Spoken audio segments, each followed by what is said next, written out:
최근 몇 해 동안 여름철 도심 침수 현상이 잦아지고 있다. 토양 대신 아스팔트와 콘크리트가 지표를 덮고 있는 도시에선 빗물이 땅속으로 스며들지 못해 한여름 쏟아지는 집중호우를 감당하지 못하기 때문이다. 이 같은 도시의 물 순환 문제를 해결해줄 투수블록 기술을 개발한 기업이 있어 화제가 되고 있다. 서울의 한 생태환경보건 전문기업. 이곳은 무려 7년간의 연구 끝에 기존의 투수블록과는 차별화된 기술로 투수력 유지 기간을 획기적으로 연장한 신개념 투수블록을 개발.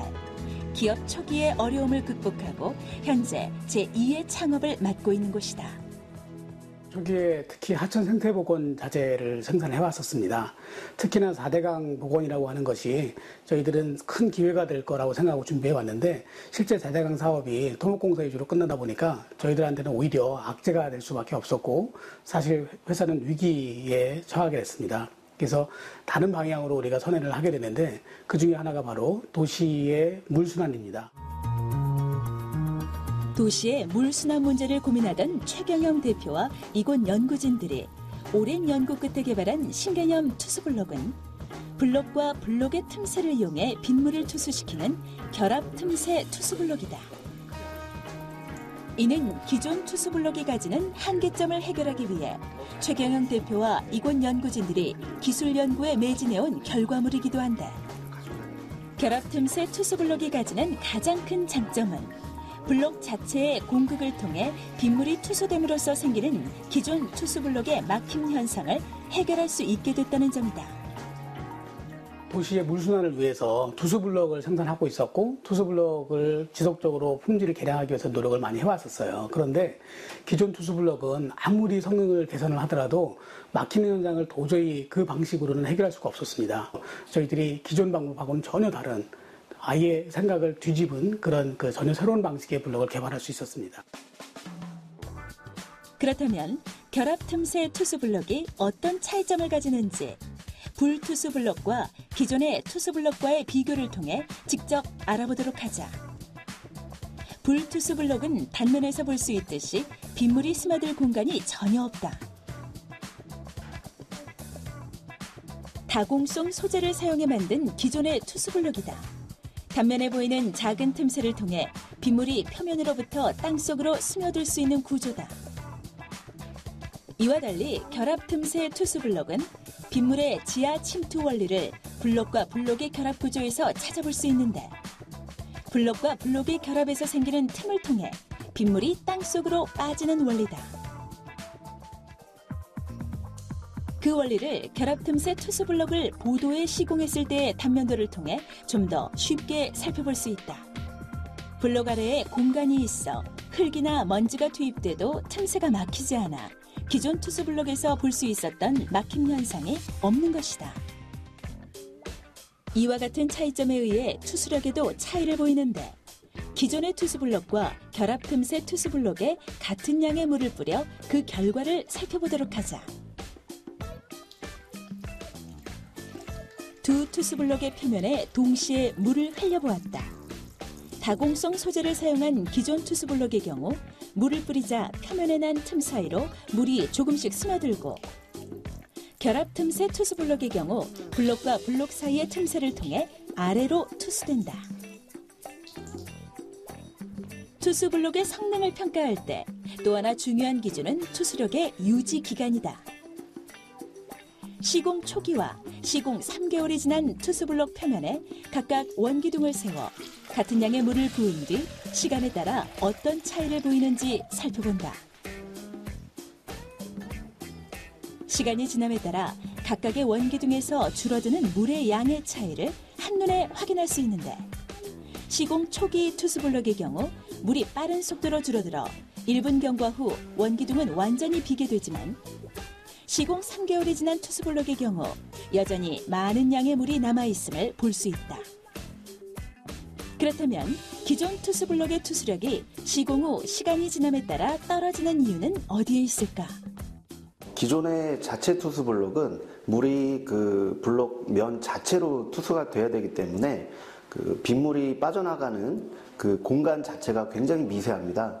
이 미세한 그 공간은 적은 양의 흙이나 이물질에 의해서 쉽게 이제 막히게 되는 구조를 하고 있거든요. 그렇기 때문에 시간이 지남에 따라 투수 능력이 쉽게 이제 저하가 되는 것입니다. 그러나 결합 틈새 투수 블록은 수직의 일정한 간격의 틈새가 아래쪽이 약간 넓어지는 구조로 되어 있기 때문에 이물질이 들어가더라도 하부의 공간으로 떨어지게 되어 있습니다. 그렇기 때문에 장기간 투수 능력이 유지가 되는 것입니다. 결합 틈새 투수 블록을 한 장 한 장 이어보면 보이는 것과 같은 구조로 결합이 되고 결합한 블록과 블록 사이에 생긴 틈을 통해 물이 지하로 빠지는 것이다.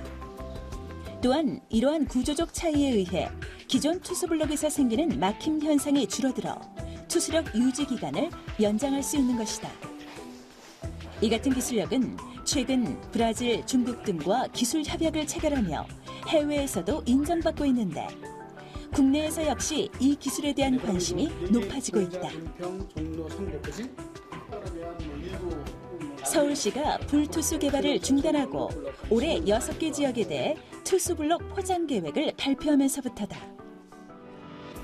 실제 지난해 10월 최경영 대표는 서울시의 노후보도 정비계획 시범 사업에 참여해 노원구의 보도블록 일부를 결합 틈새 투수블록으로 교체 시공, 투수 성능 지속성을 평가받고 있는 중이다.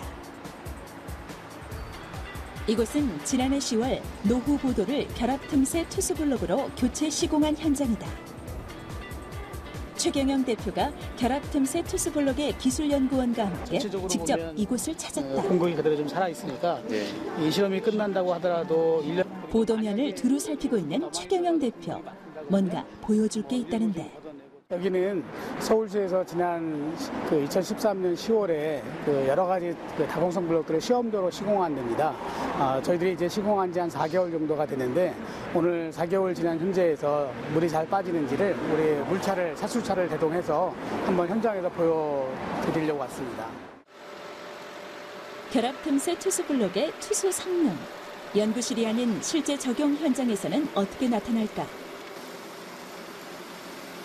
결합 틈새 투수 블록으로 시공한 지 4개월에 접어드는 보도에 살수차를 동원해 물을 뿌려보는데 5분에 걸쳐 뿌린 물은 표면에 고이지 않고 투수 블록 아래로 빠져나가는 것을 볼 수 있다.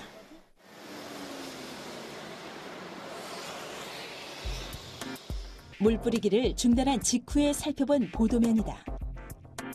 이후 시간을 두고 보도면의 변화를 살펴보았는데 표면의 물은 거의 빠지고 없는 상태다. 잠시 후 다시 살수차를 동원해 물을 뿌리기 시작했다. 앞서보다 많은 양의 물을 단시간에 뿌린 상황인데 잠시 후 살수차 작동을 멈추고 보도면을 지켜보았다.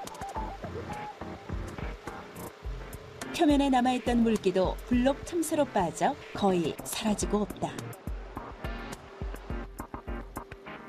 이번에는 같은 시기에 기존의 다공성 소재의 투수 블록으로 교체 시공한 보도면에 물을 뿌려보기로 했다. 결합 틈새 투수 블록과 어떤 차이를 보일까? 기존 투수 블록의 경우 물 빠짐 정도를 알 수 있는 투수 개수가 기준치인 0.1mm/s에 못 미치는 수치를 나타냈지만 결합 틈새 투수 블록의 경우 기준치보다 훨씬 높은 수치를 나타냈다. 서울시의 현장 투수 시험은 앞으로도 3개월에 한 번씩 진행해 투수 블록 의무화 계획에 대비할 예정이다. 올해 2월 달에 물순환과 관련된 조례가 서울시에서 통과가 됐습니다. 그래서 투수블록 포장의 장점을 극대화시키기 위해서 서울시 대부분의 포장을 투수 포장으로 의무 적용을 계획하고 있습니다. 그래서 보도 포장은 2015년도부터 의무 포장이 되고요. 8m 이하 이면도로는 2017년도부터 의무화 적용이 되겠습니다. 이와 같은 서울시의 투수블록 의무화 계획은 서울시 전체 면적의 54%에 이르는 불투수 면적 비율에 따른 문제 해결을 위해서도 필요한데 실제 불투수 블록이 시공된 보도에 물을 뿌려보면 그 필요성을 알 수 있다. 불투수 블록의 보도면에 뿌려진 물은 땅속으로 스며들지 못하고 군데군데 얕은 웅덩이를 만들거나 하수도를 통해 바로 하천으로 흘러들어가는데 이는 집중호우 시 하천 범람의 원인이 되기도 한다. 도시화로 깨진 자연스러운 물순환. 최경영 대표는 그 문제 해결책을 결합 틈새 투수블록의 기술력에서 찾을 수 있다고 말한다. 투수블록은 단순히 투수블록으로서 끝나는 것이 아닙니다. 빗물을 땅 속으로 침투시킴으로 인해서 지하 수위를 향상시키고 지하에 많은 생물을 키울 수 있고 또 그 물이 한쪽으로 모여서 실개천을 만들기도 하고 도시에 다양한 생물이 살 수 있는 도시 생태 복원의 한 큰 축을 담당할 수 있습니다. 따라서 이 투수블록 하나에서 출발하지만 도시의 생태 복원, 도시의 생태 문화를 건설하는 데 아주 커다란 단초를 제공할 수 있을 것입니다. 창업 이후 꾸준히 새로운 기술 개발과 연구에 매진해온 기업. 한자리에 머물러 있지 않고 어려움이 있어도 굴하지 않으며 새로운 분야에 도전해 한 발 한 발 제자리를 넓혀온 기업. 기업들의 이런 힘이야말로 지속 가능한 창조 경제의 원동력이 아닐까.